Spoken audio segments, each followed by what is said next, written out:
So that was selecting a whole column, right, to lock the whole column. If I wanted to just lock individual things, like I want to lock that one cell, of course I could do that. Let me unprotect my worksheet first because I was going for format cells and that's not selected. So unprotect worksheet. And if I had format cells on there in the worksheet been protected, I would have been able to change that. So if I wanted to just protect that one cell, I could right click it, choose format cells, and then lock that one cell also and put worksheet protection back on. So again, a bit of a trial and error process, but the main concept here, the main concept is whatever cells you want to be locked, right? You make them locked, so hey, they're locked, you can't change them, and then you apply that protection, 1, 2, 3, 4, and protect worksheet and contents of locked cells. Yeah, like that's all straightforward, completely understandable. This gets a little bit confusing where it gets a little bit more granular, that word I like, where you can really start to adjust things, but that's the trial and error process. So I'm protecting that one cell, that cell's locked, and these 3 columns are locked. I'm putting the password on. Yep, confirming my password.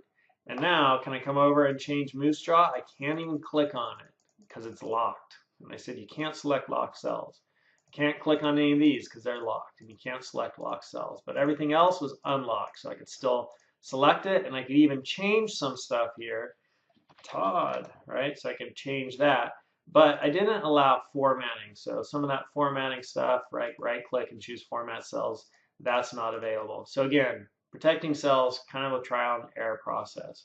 Let's look at protecting, my worksheet tabs down here. So I'm going to go back into review. I'm going to unprotect my sheet, take that off, 1, 2, 3, 4. There we go. And I have something here called protect workbook. What that basically allows me to do is I could change the order of these worksheet tabs right now. I'm just dragging them around. And I can even hide a worksheet tab, hide, and that one is hidden. And I could unhide, and that's the one I want to unhide, and I can unhide it.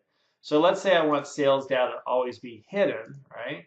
So that's now hidden, and I want this order down here to be protected. So I go up to protect workbook, and I'm protecting the structure. 1, 2, 3, 4 is the password. Confirm the password, 1, 2, 3, 4. And now, can I right click and choose unhide? No, there's no choice for unhiding tabs. Can I move the tabs? I can no longer move the tabs. I take protect workbook off. My brain's going a little bit faster than my mouth. And I could right click and now I can choose unhide. Yeah, I want to unhide that one and I want to move them. So I can now adjust worksheet tabs. So that's protecting your workbook. Last, protecting the entire file, so you can't even open it if you want to lay down that level of protection unless you have the password. So when you go up to save your file, right, so here's my file. It's already been saved, but I could go up to File, Save As, and I'm going to save it to my computer and save it to where I'm keeping all of my example files. And then inside here, inside the Save As dialog box, so in the Save As dialog box, I could go to Tools and General Options, and then under General Options, for whatever reason they call it General Options as opposed to like apply a password, and why, I don't know. But under General Options, I can now apply password to open and apply password to modify. Right? I can also check read only recommended. So those 3 options right there, right, really, or those 2 options give 3 possible combinations. You could have a password to open, you could have a password to modify, and you could have both. And so just kind of thinking through, like, what those options mean. This one means, hey, you need the password to open. This one means you don't need a password to open. Anybody can open it, but you need a password to modify it. You need a password to modify it.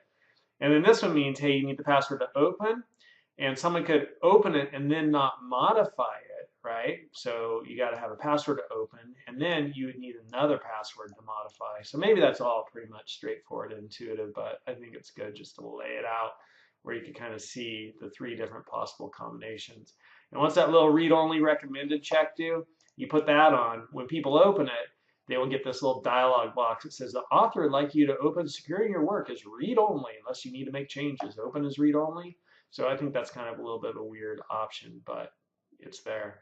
All right, so that is securing your work and locking it down to protect yourself from the incompetent and the unscrupulous, because they're out there. They're out there. And they might mess up your workbook. All right. See you in the next video where, once again, I think I will have longer hair because I'm re-recording this right at the very end because I didn't really like the first take. So this is the next take. There you go. See you in the next one.